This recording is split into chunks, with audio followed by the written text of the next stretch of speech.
My boyfriend had a first love who passed away. Everyone says the living can't win against the dead. But, and I'll bring the dead back to life and defeat her. I took a time machine, traveled back in time, and became her deskmate, saving her from a suicide attempt. I gave her light, love, and support.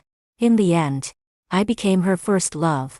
Finally met Bainbridge's tragically short-lived first love. At this moment, I'm standing in the classroom of Senior Class 1. The teacher introduces me to the class. This is Crystal, a transfer student from Beijing. Let's welcome her. The class bursts into applause, but it doesn't disturb Abby, who's buried in her book. She sits alone at the back, isolated like an island, with no one around her. The teacher lets me choose my seat. I head straight to the empty seat beside Abby and plop down with a smile. Hut, new deskmate. I'm Crystal. Nice to meet you. She finally looks up at me, and I get my first real look at her face. She has the classic beauty of a southern girl, porcelain skin and delicate features, but her expression is numb. Honestly, the group photo at Bainbridge's house didn't capture even a tenth of her beauty. A romantic rival this beautiful? Not bad. As I'm basking in these thoughts, Abby's indifferent voice interrupts me. I don't like having anyone sit next to me. What? Isn't first love supposed to be gentle, sweet, and kind? I was stereotyping, but I didn't come all this way for her just to give up easily. Shamelessly, I grabbed her hand and pouted. But you're so pretty. I love sitting next to beautiful girls. Probably never having met someone as thick-skinned as me. After a moment, she pulled her hand back abruptly and continued reading. She tried to act like nothing had happened, but her face was already turning red. I smirked to myself. When it comes to charming people, I'm the best there is. Within one lunch break, I'd already gotten friendly with the other classmate, who eagerly shared gossip with me. Abby's mom is terrifying. Like she escaped from a mental hospital. She doesn't let anyone get close to Abby, and says she'll kill anyone who talks to her. Abby already had a guaranteed spot at Peking University, but her mom forced her to give it up. She has to take the exam and get in as the top student in the province. Even the previous homeroom teacher was brought to tears by her mom. It was so bad they had to switch teachers from their bits and pieces. I pieced together Abby's family situation, a single-parent household, with a mentally unstable and extremely controlling mother. No living being was allowed within 2 meters of Abby. Now I understood why Abby lost hope. Growing up in such a suffocating, toxic environment, it'd feel the same. You'll understand when you see her mom at the parent-teacher meeting. Chris, you should run while you can, Darlene was saying when Abby returned to the classroom with her lunchbox. She calmly sat down and opened it, revealing steaming homemade food. She quietly began to eat. As she lifted her hand, her sleeve, revealing deep, shocking scars on her wrist, I froze. Those were scars? Abby immediately noticed my stare. Without a word, she pulled her sleeve down again, her face still expressionless. A strange heaviness filled my chest. I wasn't sure if she had overheard Darlene's comments earlier. After a moment of thought, I decided to reassure her, don't worry. I'm not moving.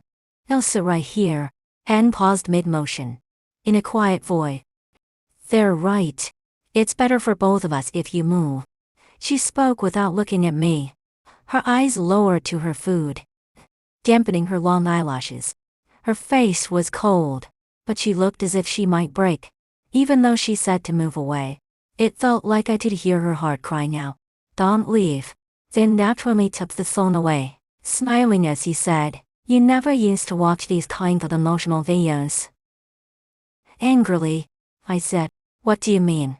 No living beings within 2 meters? I'm staying right here." Not only did I stay, but I leaned over and hugged her tightly. "Abby, whether you believe me or not, I came for you. Let's be friends. No one else will save you, then I will. And after that, I'll defeat you fair and square." Abby stared at me blankly, her eyes suddenly turning red and filling with tears. She didn't dare blink. In a panic, she lowered her head to hide it, shoving mouthfuls of rice into her mouth. Huge tears fell silently down her cheeks with each bite. I sighed inwardly. Abby's mom was completely useless. pushing her own daughter toward a dead end. After spending half a month together like this, although Abby still wore a cold expression, it was clear that she was no longer as numb as before. She was slowly getting used to my presence. It had been almost half a month since I transferred, but I still hadn't seen Bainbridge. I couldn't sit still any longer and couldn't help but ask Darlene about him. Flicking her tongue, I knew it. You're in senior year. Why bother transferring here? Turns out it's all for that genius. I opened my mouth to deny it no, but she made an okay gesture, covering my mouth with her hand to keep me from talking.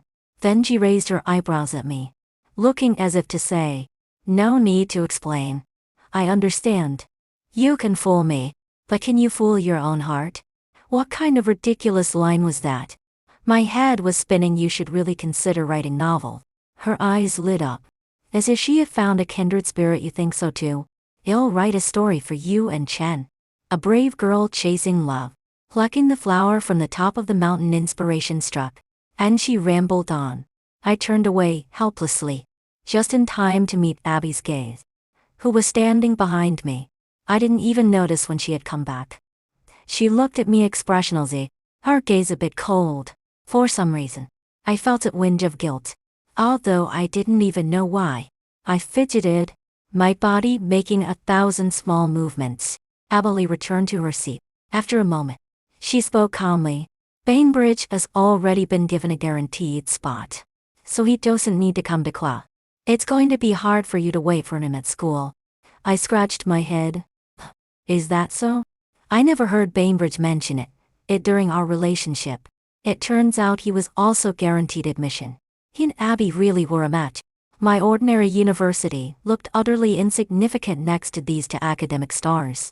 I couldn't tell if it was my imagination, but it felt like Abby was angry with me, as she had been indifferent for several days.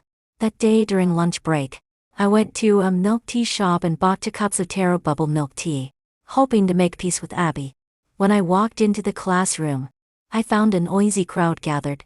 I squeezed through the crowd to get inside, and my heart sank when I saw the scene. The desks and chairs were in disarray, with homework and pens trampled and ruined. Floor was a mess. Abby was completely soaked, staring blankly at the ground, with everyone else watching coldly, not even bothering to inform a teacher. The girl at the forefront had long black hair, a lollipop in her mouth, giving orders coldly. Do it. The boy with a buzz cut charged forward, yanking Abby's hair and slamming her head against the desk. You're as disgusting as your crazy mom. People like you don't deserve to live in this world. My blood boiled, and I kicked him hard in the groin. Say another word. That boy bent over, rolling on the ground and crying for help. I was utterly enraged and entered a rampage mode, kicking him a few more times. Why should scum like you live while our Abby, such a good girl, can't? They'll protect the people I care about. How dare you bully her? After unleashing a flurry of punches, I was still not satisfied. I turned around and slapped the lollipop girl a few times. Why do you have to be a delinquent? I'll show you what society's wrath feels like. The lollipop girl screamed. Where did this crazy girl come from? Why are you just standing there instead of helping? A blonde guy finally reacted and charged at me, trying to help. Are you looking to die? I raised my hand to stop him. Wait. He hesitated, glancing at me warily, and actually stopped. I took off my school jacket and draped it over Abby's shoulders, supporting her shoulders as I looked into her eyes and said, "Yeah, remember, you're not alone. You have me. We promised to be friends." What are friends? Friends are those who back you up when you're in trouble. Her eyes slowly misting over. I smiled. Give me a song's time. After we deal with them, we'll drink milk tea together. With that, I put my Sony headphones on her head. The music started playing. Jishu's Cowboy. If there's something wrong, just say it directly instead of hiding in the corner.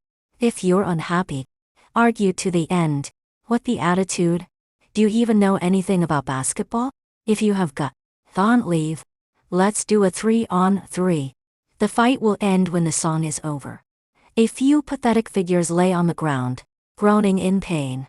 Dean arrived late, fuming. All of you, come to my office. Inside the office, Dean slammed the table, making a loud bang. You guys really think you can rebel? Was from class 9. Relying on her looks, she had a bunch of infatuated followers around her. The boy was one of them. His name was Cry, a notorious troublemaker at school, always causing disturbances. The dean's face turned fiery when he saw him. Do I need to call your parents? You dare to fight in the classroom now. You all think you've grown some skin. Crystal was too scared to say a word, hanging her head in silence, unwilling to back down, with a mournful expression. Miss Clark, there's a big difference between fighting and being beaten up. He pointed at his battered face and confronted the dean. Look at my face. Is this fighting? This is me getting beaten up. Someone couldn't help but chuckle. Everyone turned to look. Our homeroom teacher, Mr. Kreis, was struggling to hold back laughter, his face almost cramping. He cleared his throat and assumed a serious tone. Wasn't on here? I sneered repeatedly. Mr. These scumbags bullied a classmate. Unfortunately for them, they ran into me. I've practiced martial arts since I was a kid, studying karate, Wing Chun, Taekwondo, and Tai Chi. Taking care of a few worthless people is more than enough. Christ could only hold back his anger. He knew he was outmatched and had to swallow it. Abby stood in front of me, explaining to the teacher. Miss Cry, they bullied me first, and Crystal was just trying to help. If anyone should be punished, it should be me. The teacher softened his tone. All right, I understand. After discussing with the homeroom teacher, the dean decided that although Crystal and Christ initiated the bullying, considering their one-sided beating, everyone would get a punishment of 5 hits, and we all had to stand in the corridor facing the wall for reflection. We stood in the bustling corridor. As soon as Crystal left the office, she got cocky again and tried to persuade me, then naturally took the phone away, smiling as he said, You never used to watch these kinds of emotional videos. Transfer student. What's wrong with you? Don't you know Abby's mom is a crazy dog? You actually want to be friends with this freak. Stop shouting. You're the real freak. I shot back. Wipe a friend is none of your business. Who do you think you are? Her face turned red with anger, and she gritted her teeth. My dad is the boss of Peaks and Technology. If you stick with me, they'll protect you. I scoffed, looking her up and down, disdain evident on my face. Have you win yet? When you can't win, you bring up your dad to scare people? That's laughable. Go ask your dad if the Robinson family in Panama City needs your protection. Crystal was so furious that she cried and ran to the other end of the corridor. See it? I turned to Abby. Backing down and enduring won't bring peace. It will only encourage the wicked. You might think the whole world is isolating and excluding you, but that's just your illusion. At least I'm on your side, no matter what. Abby looked at me with teary eyes, her voice very soft. Can I take that seriously? I replied with a serious face, ending my pinky. If I lie to you, I'm a dog. Come on, let's make a pinky promise. After a moment of hesitation, she slowly extended her pinky and linked it with mine. Pinky promise. 100 years without changing. Crystal is always on the same side as Abby. Everyone has different memories of you. For me, that afternoon of standing in punishment at 17, with the wind lifting our clothes, and that pinky promise we made, is my youth. After this incident, and I didn't just survive hardship together, but our feelings for each other grew stronger. With my encouragement, the classmates also started talking to Abby. The first one to make a move was Darlene. Her literary masterpiece had been taken by our homeroom teacher. That is, she improved her score by 5 places in the midterm exam. He would return it to her. Class 1 was too competitive for her to manage alone. She shyly approached Abby with her paper. Abby, could you help me with this problem? Abby was taken aback, her expression a bit blank. Darlene was hit hard by the rejection and collapsed into my arms, pretending to cry. I knew it. I'm just not worthy. I chuckled. How about you buy me a cup of milk tea as a bribe? It'll help you talk to Abby. It'll definitely work. Abby coughed lightly and said softly, Which question? Let me take a look. Darlene's face lit up, and she jumped up. rushing to Abby with her paper. The two of them leaned their heads together and began to explain the problem. With Darlene breaking the ice, everyone started approaching Abby for help, and even gossiping without avoiding her. Had gotten used to being ignored by others before. To protect herself, she had also grown accustomed to presenting a facade of indifference. However, the acceptance from everyone made her feel a sense of existence for the first time. Being meted gave her life meaning. Later, Darlene apologized to her, crying with a runny nose. "I'm sorry, Abby. I shouldn't have judged you through colored glasses. They say gossip stops with the why. I'm just a fool." Abby covered her face, crying uncontrollably. No matter how numb or closed off she was still just a 17-year-old girl. That day during gym class, I was resting because I got my period. While wandering in the school's forest, I found an injured stray kitten. I secretly brought it back to the classroom, intending to treat and bandage it, but my clumsy hands made the kitten meow in distress. And just as I was panicking, Lydia's a warm, familiar voice came from behind me. "Let me help." I turned around in surprise, crossing through the river of time to appear before me. He looked just as he did a decade later. Broad-shouldered, a slim waist, long legs, and a face that struck the genetic lottery. However, he appeared a bit more naive now, exuding youthful charm. He took the kitten from me, his movements skilled and gentle. First, he disinfected the wound, then applied the medicine, methodically like a caring boy mom. I remembered a time when I had a fight with my brother and then ran to Bainbridge's house in the rain at midnight, only to develop a high fever. Bainbridge stayed up all night taking care of me, helping me cool down with a wet towel and feeding me medicine. I would cling to his neck, dizzy from the fever, teasing him. "Bainbridge, you're so gentle. It's like having my mom." I still remembered his gentle, helpless smile as he lightly patted my back, soothing me. "Kyle, just sleep well, and you'll be fine by morning." He really was wonderful toothed and understanding, but he had one fatal flaw.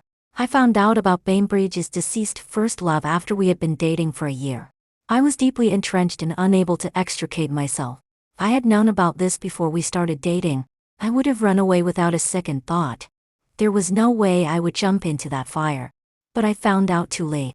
I had already fallen in love with Bainbridge. In love. He was the ideal height, appearance, and personality I had always dreamed of. Everything about him hit all my sweet spots. While I secretly shed tears over Abby's existence, he would still calmly hold me, comforting me. "Why are you crying? Did I upset you?" Lingling. "Just tell me, and it'll change, okay?" But nothing could change the fact that I was just his first girlfriend, not his first love. No matter how much I wanted to change it, I was merely his second choice. This weighed heavily on my heart. Everyone said that living people could never compete with the dead, but I didn't believe it. I was willing to spend a fortune on a time machine to travel back to Abby's high school days, even asking my parents to transfer me to the school Abby and Bainbridge attended. I would do everything I could to change Abby's fate, to give her light and love, to support her. So this time, Bainbridge, what would you choose? As I snapped back to reality, the kitten was already bandaged and adorned with a pretty bow. I clumsily went to pick it up, but the kitten let out an uncomfortable whimper. Bainbridge gently said, "Untrush. Lifting it by its front legs can easily injure it." The kitten suddenly felt hot in my hand. I didn't know whether to hold it or throw it away. In a panic, I turned to him for help, then naturally took the phone away, smiling as he said, "You never used to watch these kinds of emotional videos. What do I do? Hurry up and take it away?" Bainbridge cowed and helped but laugh, carefully adjusting the kitten's position, explaining patiently, "Let it rest like this on your shoulder, or cradle it like a princess. This way, the kitten will feel comfortable." The kitten indeed stopped whining and snuggled up against my shoulder. My heart melted, and I made an unreasonable request. "Can you adopt it? I think you'd make a great mom for it." Bainbridge paused for a moment. "What about you?" I shamelessly grinned. "I can be its dad." Only lasted 2 seconds before I saw Abby coming over with a huge stack of papers, looking at me with a knowing smile. My heart raced. This felt like a scene from a cheating scandal. During class, I hid the kitten under my desk. Whenever it me would, I would cough loudly, trying to cover its sound. After a few rounds, Mr. Light, take it anymore. Hush, do you want to take a sick leave? You look pretty and well, I quickly replied. I think so too. Just as I was about to escape with the kitten in my bag, Bainbridge stood up. Teacher, you'll take her. Abby also stood up, then naturally took the phone away, smiling as he said, you never used to watch these kinds of emotional videos. You'll go to. It's more convenient since I'm a girl. Do we need two people to accompany you? You're really sick like this. Miss Christ frowned. Crystal, pick one person to go with you. I looked left and right, reluctant to part with either. Teacher, I want both. Christ looked at me in disbelief. You want both? He didn't want to dwell on it, waving his hand to let us go. All right. Just go see the doctor quickly. The three of us walked across the campus. No one spoke, and the atmosphere was a bit awkward. I walked in the middle, glancing first at Bainbridge on my left and then at Abby on my right. Both of them stared straight ahead, looking as if they were complete strangers. What was going on? Abby might not know that Bainbridge had a crush on her, which I could understand. But could Bainbridge really remain so composed in front of his longtime crush? Or was it that my presence as a third wheel was holding him back? Thanking Beth, I handed the kitten to Bainbridge and said, I left something in the classroom and need to go back to get it. You two wait for me here. They both replied in unison. Let's go back together. They both fixed their gaze on me. I chuckled awkwardly. I remember drawing in my backpack. Let's just find a pet hospital first. Bainbridge quickly offered a solution. I know a vet who can check the kitten. Everything's okay. You'll take it home afterward. The kitten was taken to the pet hospital for a checkup. Thankfully, it only had some surface wound, so I named it Lucky. Surviving a great disaster will surely bring good fortune. From that day on, Bainbridge came to class every day. With his addition, my two-person dynamic with Abby gradually transformed into a three-person one. The two academic stars made me feel a bit inferior. Determined to break through and surpass the 211 university I attended before traveling back in time, I aimed for Tsinghua University. They began to take turns helping me with extra lessons, and my grades soared. My confidence for the upcoming midterm exams skyrocketed. Just as I was immersed in my study, Faye's father approached me. The well-dressed middle-aged man got out of the car, followed closely by Crystal. He stopped me and said politely, Student Lou, I'm Crystal's father. Abbott, I specifically brought her here to apologize to you. I shoved my hands into my uniform pocket. Make it quick. I'm in a hurry. Abbott was taken aback by my abruptness and turned to Crystal beside him. Why aren't you apologizing? Chris, with her neck arched, replied defiantly. Why should I apologize? I'm the one who got hit. Abbott raised his voice. You didn't provoke Abby. She would when Crystal suddenly interrupted him, crying hysterically. Abby is Abby. Abby, all you do is protect Abby. If you like apologizing so much, why don't you do it yourself? I didn't do anything wrong. After this outburst, Abbott looked a bit awkward and said, I'm sorry. She's spoiled by our family. I was uninterested. And just as I was about to leave, he continued, Student Lou, can we have a talk? I'm Abby's biological father. At that moment, a voice interjected. She's not interested in talking to you. You're not her father. Abby added. Abbott's expression turned sad. Come on. Have you been brainwashed by your mom? You don't even recognize your own father? Regardless of what happens between adults, I will always be your dad. Look at you. You're so withdrawn. Now you can even make friends with the young lady from the Robinson family. I'm really happy for you. Abby said coldly. So don't think you can use her. With that, she directly pulled me away. We sat on the riverbank, feeling the river breeze and watching the sunset. For the first time, Eddie opened up to me about her life. Addie's mother was born in a very poor mountain village. Even though she did well in school, her family couldn't afford to send a girl to school. So she dropped out in high school and went to the big city to work. After being cheated out of wages by a corrupt factory, she quit in anger and started selling goods by the roadside. Gradually, she expanded her business and opened a small restaurant. Then she met the similarly poor freshman. He mustered the courage to ask for a part-time job washing dishes, willing to work for free in exchange for meals. Abby's mother didn't need help in her small shop. She was quick and hardworking and could manage everything on her own. However, when she saw Abbott, she remembered her own past troubles. Her heart softened, and she hired him, ensuring not only that he had enough to eat but also paying him a monthly salary of 200 yuan. As time went on, Abbott was tall, did well academically, and knew how to charm her, making her beam with happiness and wanting to share her innermost thoughts with him. With Abby's mother's financial support, Abbott was able to continue his education all the way to a doctorate. During this time, her business also thrived, growing from a small restaurant to large establishment.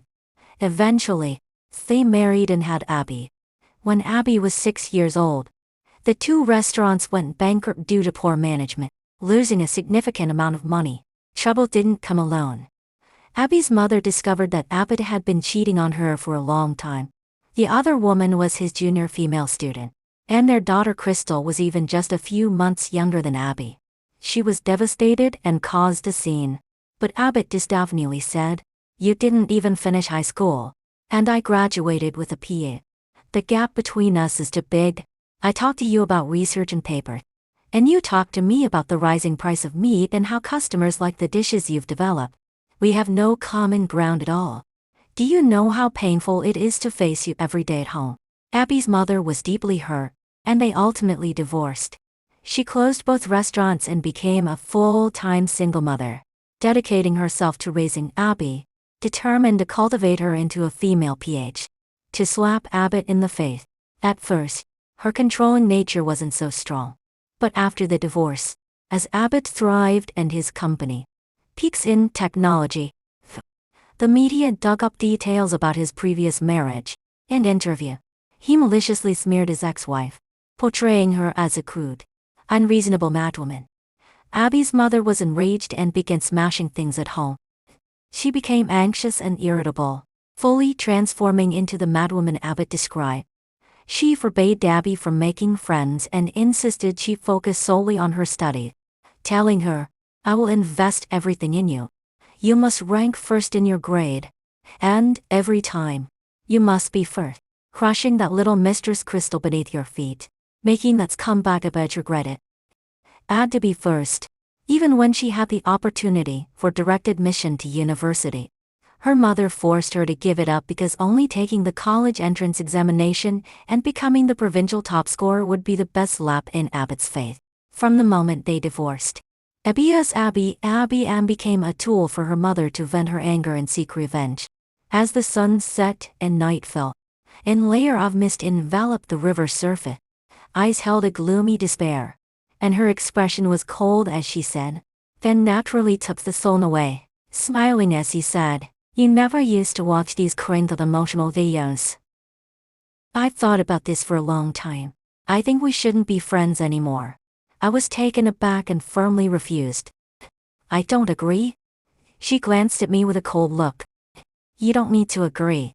I'm just notifying you unilaterally. Friendship has always been mutual. I've never heard of forced transaction.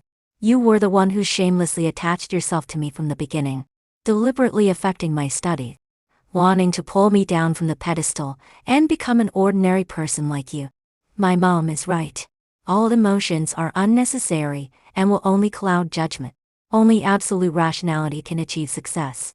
I don't need friends or friendship. Understand?" I stared at her for a long time, making her awkwardly avert her gaze.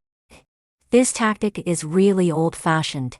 If I were a typical teenage girl, I might have fallen for it and been driven away by her. But I wasn't. My soul was already that of a person in their 20s. I knew what it meant to say one thing and mean another. "Well, can't you handle your mom? So you want to take it out on me? You're indeed a top student. You're quite good at finding problem-solving strategies." That approach won't work with me. Abby broke down. You don't understand at all. My mom is a ticking time bomb. Sooner or later, she will find out we are friends, and she will use every means to hurt you. You said it yourself. We are friends, right? Why are you putting me in Anja's position? On one side is my mom, and on the other side is a friend. What am I supposed to do? How can I exist in this situation? I hugged her, gathering her shattered emotion. It's okay. I'm not so easily crushed. You have to believe me. I said I came to save you, and I will save you. In my arms, crying until her tears ran dry. Only then did she awkwardly push me away and say in a hoarse voice, Ling Ling. Abbott must have checked your family background. He's the kind of opportunist who will use anyone as a stepping stone to climb up. I shrugged it off. Unless I've voluntarily become a stepping stone, no one can treat me as one. My calm arrogance influenced Abby. She looked at me and broke into a smile. The results of the midterm exams came out. Darlene successfully climbed up 5 places, reclaiming her masterpiece. She was so excited that she went up to Abby and showed off. Videos, Abby. Thanks to your help, I'll burn incense for you at home every day from now on. With Bainbridge and Abby as my teacher, I also made it into the top 10 in the class. I had touched the threshold of Tsinghua and Peking University. The class teacher was the happiest, as the overall performance of our class had improved significantly. He even treated us to milk tea out of his own pocket, while everyone was celebrating. Abby's mother appeared. She was a middle-aged woman who still vaguely resembled her younger, beautiful self, but now, she was enveloped in sorrow. Her brow furrowed with deep shadows that made her look acerbic and unapproachable. She smashed all the milk tea, using the most intense and vicious language to attack everyone, from the class teacher to the students. Finally, she pointed at Abby's nose and yelled that she was a useless waste, saying that raising her for so many years was no better than raising a dog. Everything stemmed from Abby not making any progress in this exam, with her score remaining the same as last time. So even though she still ranked first in her grade, she cowed and escaped the humiliation. Abby tried to explain, then naturally took the phone away, smiling as he said, You never used to watch these kinds of emotional videos. Even though I didn't improve, I didn't regress either. I'm confident I can become the provincial top scorer. Abby's mother spewed foul language bullshit. Bullshit. You regret. I see those little harlots in your class have muddled your head. You study, and you still dare to make friends. She lunged forward, wanting to hit her, but Bainbridge stood up and blocked Abby. Then came Darlene. Then all the classmates one by one stepped up, forming a solid wall in front of Abby. They stood fearless, coldly staring at the hysterical woman. Abby's mother was enraged by this united and silent resistance. She rushed over, trying to grab a nearby mop to hit someone. The homeroom teacher held her wrists. This is a school, not a place for you to run wild. She was infuriated, desperately trying to shake off the teacher's grip. Let go of me. This is sexual harassment. I'll report you to the Education Bureau. You'll ruin your reputation. You'll never be a teacher again. I walked over and slapped her hard across the face. Are you calm now? If you still can't calm down, I don't mind giving you another slap. Emmy's mother covered her face, looking as if she wanted to devour me alive. I found out everything. It's you who has bewitched my child. I'm going to kill you. I sneered. You look really pathetic when you're so angrily incompetent. Why don't you go take revenge on that scumbag Abbott? Go tear apart that mistress. Why are you torturing your daughter? You're picking on the softest fruit, just barely holding together under your chaotic hatred and emotion. Yeah, the scumbag said you're not worthy of him, calling you uncultured and uneducated, crude villager. Go pursue your graduate study. Didn't you say your high school grades were excellent? If you have the ability, go slap that scumbag in the face yourself. Why are you torturing Abby? Did Abby betray you? Did Abby hurt you? Doing such hurtful things to a loved one? No wonder Rabbit says you're stupid. Many years later, during a class reunion, everyone would always talk about battle. When everyone united and stood in front of Abby, It felt like the soul of the class was burning. They talked more about me, saying how I could really talk back and made Abby's mother look utterly ashamed. It was a pity I didn't pursue a career as a stand-up comedian after graduation. After the reunion, as I returned home, I asked Bainbridge, was I really that scary back then? He smiled and adjusted my scarf. I only saw your desperate heart wanting to save your friend. From then on, Abby's mother never caused a scene at school again. She really went to take the adult college entrance exam.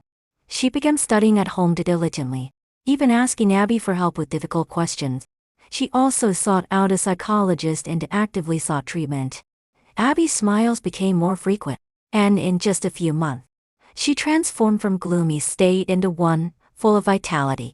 On the day the college entrance exam ended, it was the day Abby had ended her life in her past life.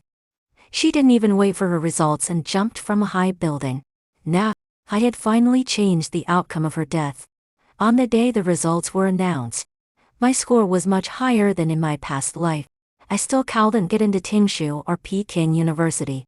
I chose a school far away from Bainbridge and Abby. Bainbridge, I saved your first love. She later became my best friend in this life. The feelings among the three of us were too crowded. So I stepped back and let love yield to friendship. On my birthday in my sophomore year, Bainbridge and Abby appeared together downstairs in my dorm building. I held a book and smiled. Congratulations. Abby rushed over, clenching my face. Congratulations. Chris, you're really asking for a beating. That day was my struggle session. I hung my head low, unable to lift it under Abby's scolding. In the end, it was Bainbridge who rescued me all right. She should know she's wrong by now. I nodded repeatedly yes. Yeah, I really know I was wrong. He changed the subject gently. Where did you go wrong? I let my head droop again. I shouldn't have pretended to be busy and not kept in touch with you guys. Bainbridge shook his head, his usually gentle tone growing a bit cold now. You shouldn't have taken it upon yourself to put me and Abby together. Abby scoffed. She probably still thinks she's being so righteous. Sweating profusely, I weakly said, isn't Abby your first love? Bainbridge sighed, helplessly saying, am I not making it clear enough? My first love is you. Abby said coldly, I really don't want to admit it, but my first love is also you. I was taken aback. How did even this change? Did I not only alter Abby's death outcome but also change the course of their feeling? Abby left, leaving us alone. I was a bit nervous. Having a few cups of fruit wine. He swapped my fruit wine for juice. Don't drink too much. You'll get drunk easily. It was too late. I was already feeling tipsy. My head was foggy, and I looked at him with watery eyes. What are you doing here? He smiled. Because the person I like is here. I came to pursue my wife. I blinked. The person you like is me. I don't believe it. Unless you kiss me. Bainbridge looked at me, his deepening as he leaned down to kiss my forehead. In a gentle and lingering tone, he said, I like you.